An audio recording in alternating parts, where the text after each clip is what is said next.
ओम गुरुर्ब्रह्मा गुरुर्विष्णु गुरुर्देवो महेश्वराय गुरु साक्षात् परब्रह्म तस्मै श्री गुरुवे नमः। नित्यं शुद्ध निराभासं निराकारं निरंजनं नित्यबोध चिदानंदं गुरुर्ब्रह्म नमाम्यहम्। यस्य पाद प्रभादस्ता प्रपंचो भाति वासुरा तमहं सद्गुरु वंदे पूर्णानंद चिदात्मकम्। ओम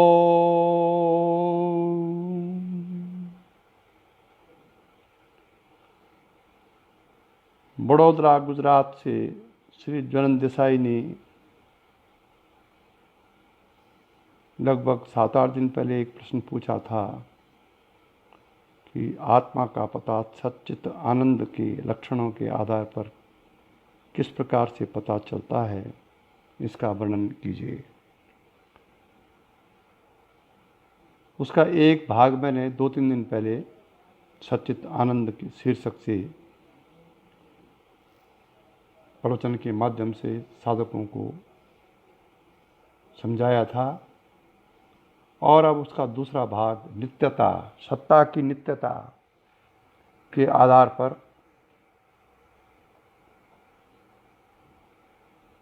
उक्त आत्मा का सच्चित आनंद के लक्षण पर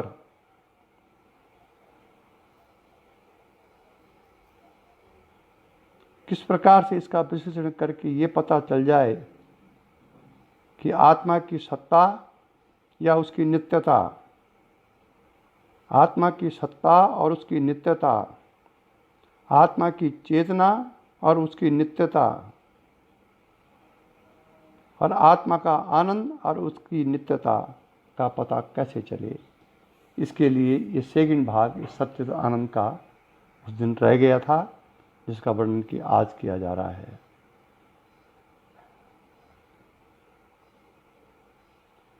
देखिए, जीव की 3 अवस्थाएं हैं, जागृत, स्वप्न और सुषुप्ति। ये 3 अवस्थाएं जीव की हैं, और चौथी अवस्था है तूर्य परमात्मा की। तो इन 3 अवस्थाओं से जब हम पार होंगे, जागृत, स्वप्न और सुषुप्ति से, तो तूर्य अवस्था ऑटोमेटिक प्रकट होगी। तूर्य के लिए कोई हमको साधना नहीं करनी पड़ेगी, कोई प्रयास नहीं करना पड़ेगा। ये स्वयं बोध है, स्वयं प्रकाश स्वरूप है तूर्य अवस्था। अब आप विचार कीजिए कि ज्ञान हर अवस्था में है, जागृत में भी है, स्वप्न में भी है और सुषुप्ति में भी है, और तूर्य तो ज्ञान स्वरूप है ही। ये तूर्य अलग से ज्ञान स्वरूप है, और तीनों अवस्थाओं में, जागृत, स्वप्न, सुषुप्ति में भी ये व्यापक है। तीनों अवस्थाओं में ये, इन तीनों अवस्थाओं में भी है, और अलग से भी तूर्य है, अलग से तूर्य अवस्था है, उसमें जागृत, स्वप्न, सुषुप्ति नहीं है। और जो इनके साथ मिला हुआ तूर्य है सर्वव्यापकता के आधार पर, उनमें ये भी है और तूर्य भी है। जब हम शरीर में स्थित होते हैं, शरीर में स्थित मतलब शरीरात्म भाव में जब हम रहते हैं, तो उस समय हम इंद्रियों में होते हैं। जो हमारी 5 कर्मेंद्रियां हैं और 5 ज्ञानेंद्रियां हैं, उसमें स्थित होकर के हम बाहर की ओर देखते हैं। शरीर में स्थित होकर के इंद्रियां बाहर की ओर देखती हैं। इसको कहते हैं जागृत अवस्था, इसको कहते हैं प्रत्यक्ष ज्ञान। एक अवस्था तो ज्ञान की ये हो गई खंड ज्ञान, जिसको बोलते हैं जागृत अवस्था का जो ज्ञान है। तो जागृत अवस्था में इंद्रियां प्रत्यक्ष ज्ञान करती हैं, प्रत्यक्ष दिखाई देता है। आँख प्रत्यक्ष देखेगी, कान प्रत्यक्ष सुनेंगे, नाक नाक प्रत्यक्ष सूंघेगी, जीवा प्रत्यक्ष स्पर्श करेगी। इसको बोलते हैं जागृत अवस्था। विषय अलग अलग होंगे जागृत अवस्था में, लेकिन ज्ञान एक ही होगा। उसका जो ज्ञान है वो एक होगा, तो इसको बोलते हैं जागृत अवस्था। दूसरी है स्वप्न अवस्था। जब हम शरीर में स्थित न हो करके, अब इसको ध्यान से आप सुनिए, जब हम शरीर में स्थित न हो करके बल्कि मन में स्थिर होते हैं, सूक्ष्म शरीर में स्थित होते हैं, और जब हमारा मन प्राण हिता नाम की नाड़ी में प्रविष्ट करता है सोए में, तो स्वप्न अवस्था उत्पन्न हो जाती है। उस समय ज्ञानेंद्रियां कर्मेंद्रियां अंतर्मुख हो जाती हैं। वहाँ कोई जागृत अवस्था का विषय उपस्थित न होकर के भी, कोई स्थूल विषय उपस्थित न होकर भी, फिर भी हम स्वप्न अवस्था में ज्ञान प्राप्त करते हैं उन विषयों का जो जो स्वप्न अवस्था में होती हैं। इसमें मुख्य है स्वप्न अवस्था में किसी स्त्री से मैथुनिक क्रिया करना, तो वीर्यपात होता है। कोई चीता आपके पीछे भाग रहा है, आप भाग रहे हैं, चीता आपके पीछे भाग रहा है स्वप्न अवस्था में, तो सतुज के अश्रु आते हैं भय के कारण, शरीर कांपता है भय के कारण। तो ज्ञान वहां हो रहा है, लेकिन स्वप्न अवस्था में हो रहा है, और अंतर्मुखी वृत्तियों को मन में स्थिर होकर के वो ज्ञान हो रहा है। इंद्रियां अंदर हैं, बाहर नहीं है। अप्रत्यक्ष ज्ञान है, लेकिन प्रत्यक्ष जैसा भास रहा है वो स्वप्न में। तो ज्ञान वहाँ भी हो रहा है। जो ज्ञान जागृत अवस्था में हो रहा है वही ज्ञान फिर स्वप्न अवस्था में भी हो रहा है। ज्ञान दोनों का एक है। विषय अलग अलग हैं। जागृत अवस्था के विषय अलग हैं, स्वप्न अवस्था के विषय अलग हैं, लेकिन घटना दोनों में सेम हो रही है।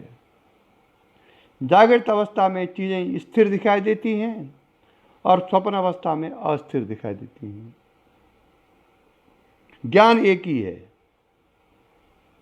अब चलिए तीसरी अवस्था, सुषुप्ति अवस्था।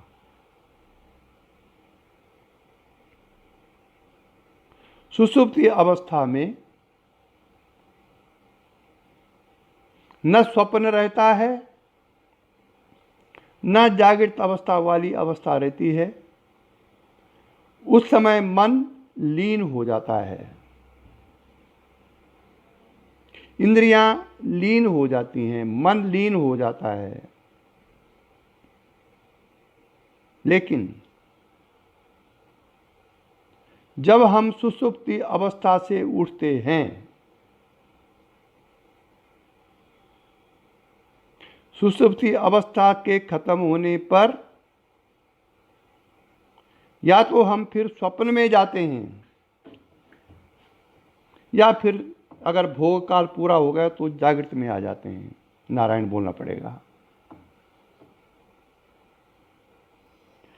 यदि हम जागृत में आ गए और सुषुप्ति अवस्था खत्म होते ही जागृत अवस्था आ गई, हमारी आंख खुल गई, तो चंद मिनटों के लिए सही, चंद समय के लिए सही, हमको ये अनुभव हुआ कि मैं सुख से सोया था, लेकिन मैंने कुछ नहीं जाना। ये सुषुप्ति के बाद प्रथम भाव प्रत्येक प्राणी के अंतर्गत, जिनके अंदर पुरष्टक है, सूक्ष्म शरीर है, उनके अंदर ये आता है। मैंने कुछ नहीं जाना, मुझे कुछ पता नहीं है। अभी अज्ञान आ गया। अज्ञान का भी ज्ञान हो रहा है सुषुप्ति अवस्था में। अज्ञान जो सुषुप्ति अवस्था का है, उसका भी ज्ञान सुषुप्ति अवस्था में हो रहा है। इसीलिए हम कहते हैं मैंने कुछ नहीं जाना।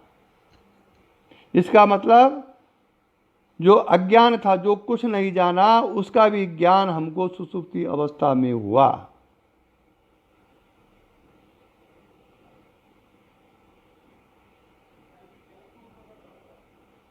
तो ये तीन अवस्थाओं में ज्ञान एक है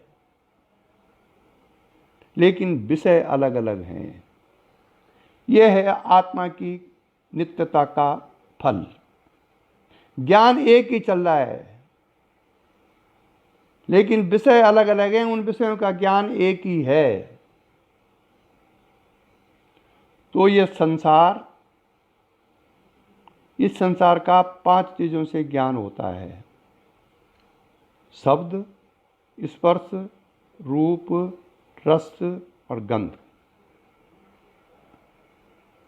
इन 5 चीजों से संसार के विषयों का ज्ञान होता है। कान शब्द सुनते हैं, अच्छे या बुरे। नाक गंध सूंघती है, अच्छी या बुरी। जीवा रस चखती है, अच्छा या बुरा। त्वचा स्पर्श करती है, अच्छी या बुरी।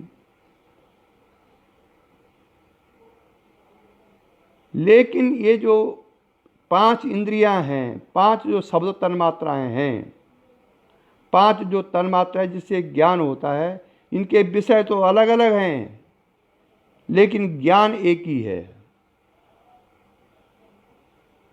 जब कोई सुंदर फूल आपके सामने आता है तो नेत्रेंद्रिय जो है उसका रूप देखती है, नासिकेंद्रिय उसका गंध सूंघती है, त्वक उसका स्पर्श अनुभव करते फूल का जब आप अपने त्वचा पे लगाएंगे। तो इंद्रियों के ज्ञान तो अलग अलग हैं, इंद्रियों के विषय तो अलग अलग हैं, लेकिन ज्ञान एक ही है, संबित जिसको बोलते हैं। इसका एक और अच्छा उदाहरण शास्त्रों में है कि आप एक दुकान में गए,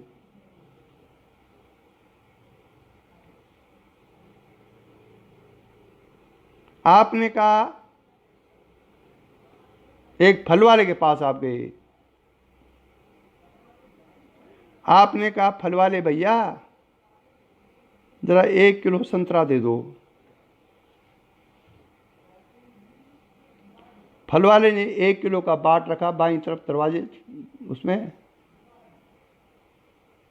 और 1 किलो संतरा आपको तोल दिया। फिर आपने कहा कि 1 किलो आम दे दो, मैं एग्जाम्पल कर रहा हूं। फिर फल वाले ने वो 1 किलो एज इट इज रखा और 1 किलो आम आपको तोल के दे दिए। 1 किलो का बाट वही है लेकिन आपने फल अलग अलग लिए हैं। फिर आपने कहा 1 किलो पालक दे दो, फिर उसने पालक तोला। एवं प्रकार से आपने 1-1 किलो पालक, चीनी वगैरह वगैरह जो कुछ लिया आपने दुकान से या फल वाले से, तो चीज़ें तो अलग अलग हैं लेकिन वो किलो का जो बाट है वो एक ही है। ठीक इसी प्रकार से इस संसार के विषय तो अलग अलग हैं, अलग अलग इंद्रियां इसको अलग अलग रूप से ग्रहण करती हैं, लेकिन ज्ञान एक ही है। वो ज्ञान ही आत्मा की सत्ता है, आत्मा की नित्यता है, और उसी ज्ञान से फिर चेतना और आनंद फूटते हैं। क्योंकि उस आत्मा की सत्ता पर जाने तक, जब आप उस आत्मा की सत्ता तक पहुंचते हैं और वो आपका वास्तविक स्वरूप है,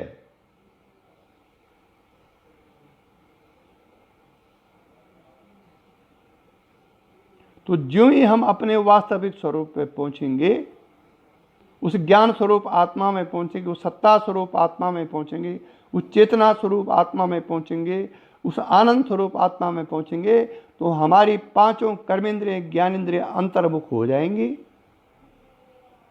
और उनसे जो ज्ञान है वो एक ही प्रकार का उठ रहा है। विषय अलग अलग है। जैसे 1 किलो बाट से हम अनेक प्रकार की चीजें ले लेते हैं लालाजी से, लेकिन हम अज्ञान के कारण इसको नहीं समझ पाते हैं। ज्ञान हमारे व्यवहार दशा में भी खंड खंड ज्ञान एक ही है। एक ही ज्ञान से हम माँ को पहचान रहे हैं, उसी ज्ञान से हम बहन को पहचान रहे हैं, उसी ज्ञान से हम पुत्र को पहचान रहे हैं, उसी ज्ञान से हम पिता को पहचान रहे हैं। ज्ञान एक ही है, ये संबंध अलग अलग हैं। वही ज्ञान जब चिदाकाश स्वरूप हो जाता है, उसी को हम अद्वितीय ब्रह्म कह सकते हैं। उसी चिदाकाश ब्रह्म के संकल्प के कारण ही ये स्वयंभू ब्रह्मा नाम से पुरुष या देहधारी सा भाषित होता है। ये उस चिदाकाश का ही संकल्प है जो कि हमको अपने अंदर मन रूप में भाषित हो रहा है, व्यष्टि रूप में। समष्टि भी वही ब्रह्मा है।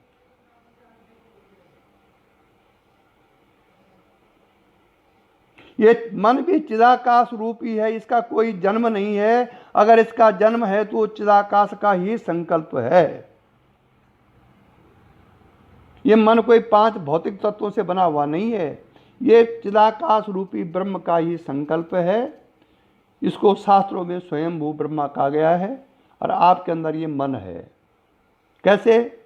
जैसे सागर में उसके द्रवत्व से उत्पन्न होने वाला उत्ताल तरंग है वो सागर, उससे ही उत्पन्न हुई वो तरंगें जिसको हम तरंग देख रहे हैं, लेकिन ओरिजिनल रूप में वो तरंगें ही सागर हैं। ठीक ऐसे इस मन का है। अगर हमको ये ज्ञान हो जाए कि ये मन रूपी जो ब्रह्मा है, ये मन जो हमारे अंदर है, ये चिदाकाश रूप या हमारे स्वरूप का ही संकल्प है, तो फिर हम मन से परेशान नहीं होंगे।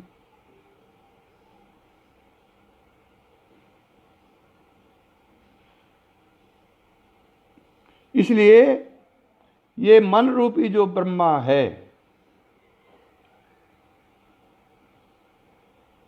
ये चमत्कार पूर्ण चिन्मय आकाश में चिन्मय अनुभव के समान मनोमय संकल्प ही है। ये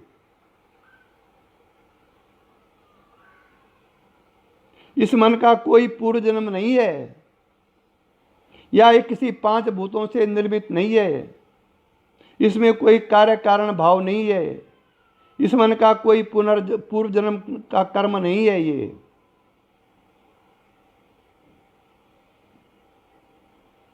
और इसी मन में अगर पूर्व जन्म की कोई चीज है, वो है स्मृति। इसलिए शास्त्रों में कहा कि ब्रह्मा का न तो कोई प्राचीन जन्म कर्म है ही नहीं, तब उन्हें पूर्व जन्मों के कर्मों से उदय होने वाली स्मृति कहां से और कैसी होगी। क्या मतलब हुआ इसका? कि ये जो ब्रह्मा है, ये हमारा मन है, ये हमारा जो कूटस्थ है, इससे अभिन्न है। ये कूटस्थ से ही मन बुद्धि उत्पन्न हुई है। तो जो जिससे उत्पन्न होता है वो उसी का स्वरूप होता है, वही होता है वो। और इस मन का शरीर, इसी मन को कहते हैं, इस मन का ही अतिवाहिक शरीर होता है। ये क्षण मात्र में कहीं का कहीं दौड़ जाता है, कहीं का कहीं चला जाता है। पर कौन मन? विचार कीजिए इसमें।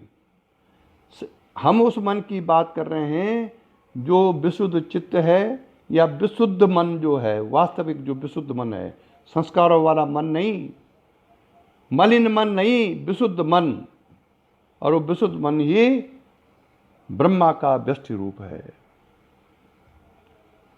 तो जब मन चिदाकाश से ही उत्पन्न हुआ, मन हमारे ही स्वरूप से उत्पन्न हुआ, तो मन से जो हमको ज्ञान उत्पन्न हो रहा है, चाहे व्यावहारिक ज्ञान है चाहे आध्यात्मिक ज्ञान है, वो खंड खंड होने के पर भी अखंड ज्ञान है। अज्ञान के कारण हम उसके खंड खंड का अनुभव तो करते हैं, लेकिन जब न्यू ज्ञान उत्पन्न होगा तो हम सोचेंगे कि सब कुछ ही ब्रह्म है। क्योंकि ब्रह्म के कारण मन है, और मन के कारण हमको व्यावहारिक आध्यात्मिक सब ज्ञान उत्पन्न हो रहे हैं।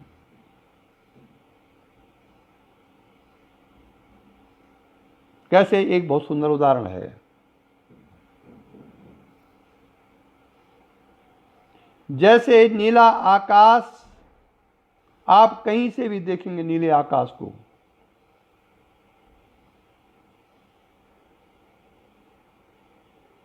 अमेरिका से देखेंगे, इंडिया से देखेंगे, जर्मनी से देखेंगे, कहीं से, इंडिया में भी कई जगह से देखेंगे, आंध्र प्रदेश से देखेंगे, उत्तराखंड से देखेंगे, ये आकाश हमको कड़ा जैसा मालूम पड़ता है।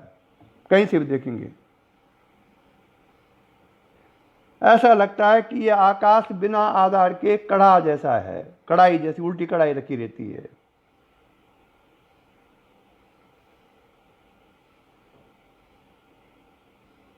ठीक ऐसे ये मन भी हमको अनुभव में आता है।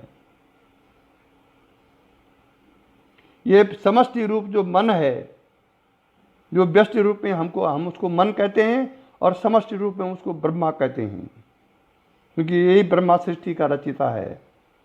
तो ये ब्रह्मा भी चिदाकाश रूप परमात्मा में संकल्प मात्र से बिना किसी आकार के भासते हैं, अर्थात चिदाकाश में ब्रह्मा केवल कल्पना मात्र है, वास्तविक नहीं है।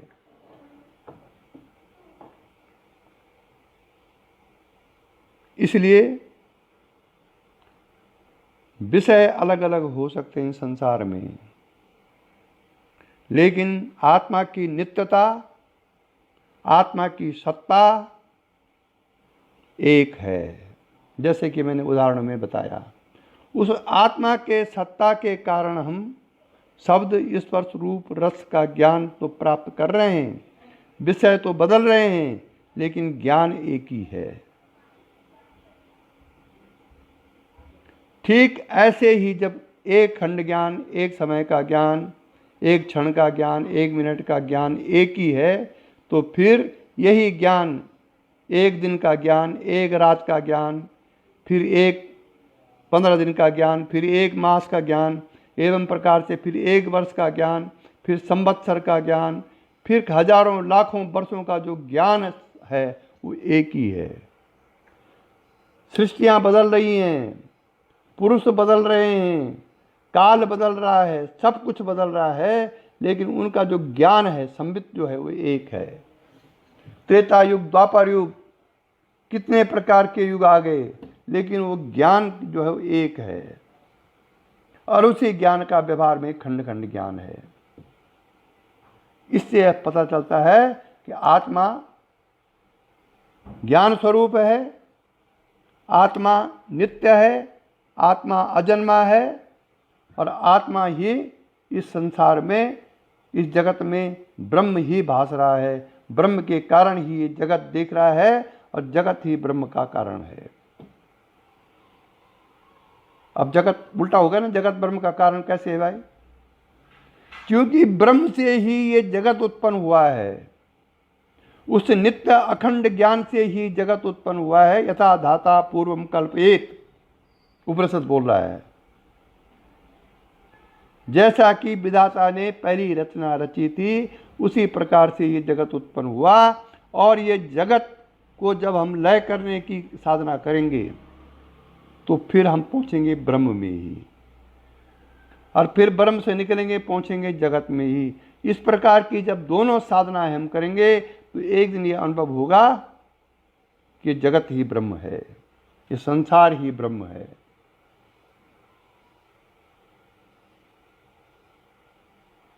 क्योंकि जो 5 एलिमेंट्स है, इससे तो स्थूल संसार बना है।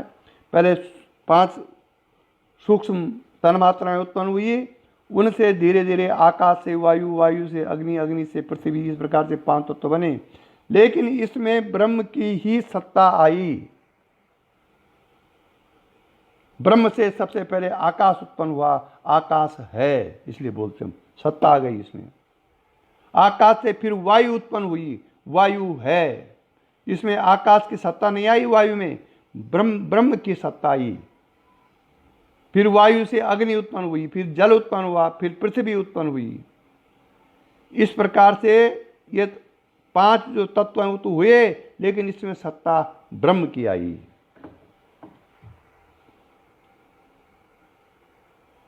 ये इसी कारण है कि हम शरीर को सत्य मान रहे हैं। वो भी ब्रह्म की सत्ता के कारण ही है। मन को सत्य मान रहे हैं, उस ब्रह्म की सत्ता के कारण है। वो इस संसार को हम सत्य मान रहे हैं, वो ब्रह्म की सत्ता का ही कारण है।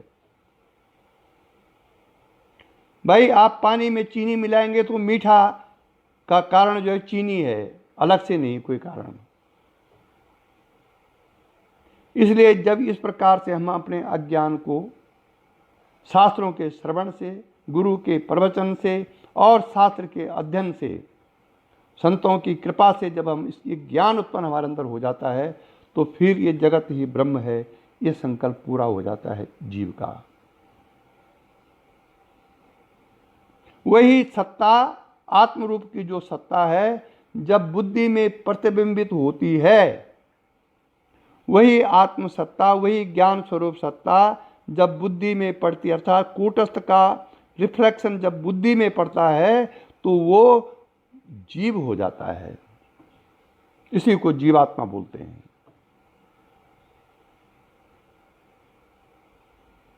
इसलिए साधना के ये सुनने से नहीं होगा, पढ़ने से नहीं होगा, ये करने से होगा। या आप इस प्रकार का चिंतन मनन निधिध्यासन श्रवण मनन करेंगे तो आपको पता चल जाएगा कि सर्व खल्वमिदं ब्रह्म, ये जो कुछ दिखाई दे रहा है ये सब ब्रह्म है। शब्दों से नहीं, प्रैक्टिकल अनुभव होगा आपको। और शक्तिपात दीक्षा इसमें सहायक होगी। शक्तिपात का ये एक विशेषता है कि जो जो आप विचार करते रहेंगे, जो जो आप साधना में ब्रह्म का चिंतन या आत्मचिंतन करते रहेंगे, वो शक्ति उसमें सहायक होगी। वो आपको उस अवस्था में ले जाएगी। अगर तीव्र संवेग है तो आपको प्रैक्टिकल अनुभव भी दिला सकती है।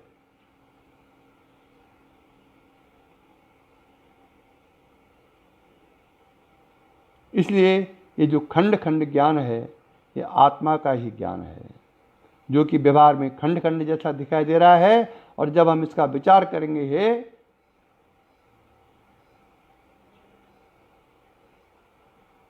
तो ये ज्ञान संबित है, एक समान है, हर समय एक समान है, युगों युगों से ज्ञान एक समान है। लेकिन इसके उल्टे में जब हम चित्त स्वरूप आत्मा, मतलब चेतना स्वरूप जो आत्मा है, उसके बोध से यदि हम रहित हैं, तो ऐसा दृष्टा जहां कहीं भी रहेगा, वहीं उसके सामने ये भ्रमजन्य दृश्य जगत उपस्थित हो जाएगा। अगर आप चेतना में स्थित हैं या आपकी साधना में ये अभ्यास है चेतना में जाने का, तो फिर ये दृश्य जगत उस रूप में नहीं भासेगा जिस रूप में आपको अज्ञान दशा में भास रहा है। इन चर्म आंखों से दृश्य दिखेगा, लेकिन अंदर के आंख से इस दृश्य के पीछे जो छुपा हुआ आत्मस्वरूप है वो स्पष्ट रूप में भासेगा।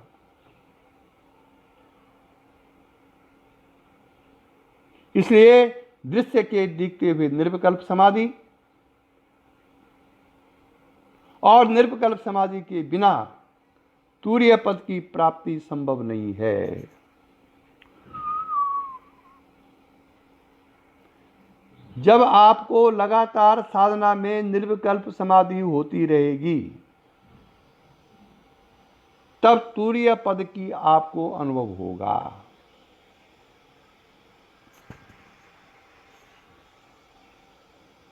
और निर्विकल्प समाधि कब होगी?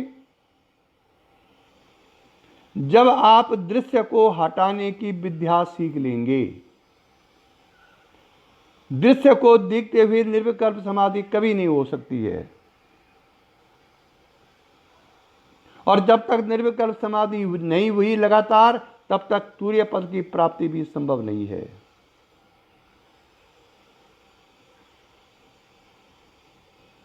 क्योंकि समाधि तो सुषुप्ति के बाद जैसे हम इस जगत को देखते हैं, वैसे समाधि के बाद भी दुखमय दृश्य जगत ये संसार है वैसा ही प्रतीत होने लगता है। लेकिन तूर्य पद में इस संसार का सर्वथा विलय हो जाता है, ऐसा शास्त्र कहता है। इसलिए तूर्य पद तो अपने आप प्रकट होगा जब आप उसे पहले जागृत स्वप्न सुषुप्ति सविकल्प निरविकल्प समाधि सस्मिता अस्मिता समाधि जो कुछ शास्त्रों में वर्णन किया गया है, इस समाधि का बार बार आपको अभ्यास करेंगे तब तूर्य पद प्रकट होगा। तूर्य पद में तीनों चीजें, चेतना भी है, आनंद भी है और सत्ता भी है। वहां आप तीनों का अनुभव कर सकते हैं तूर्य पद में। अन्य अवस्थाओं में अलग अलग अनुभव होगा उसका।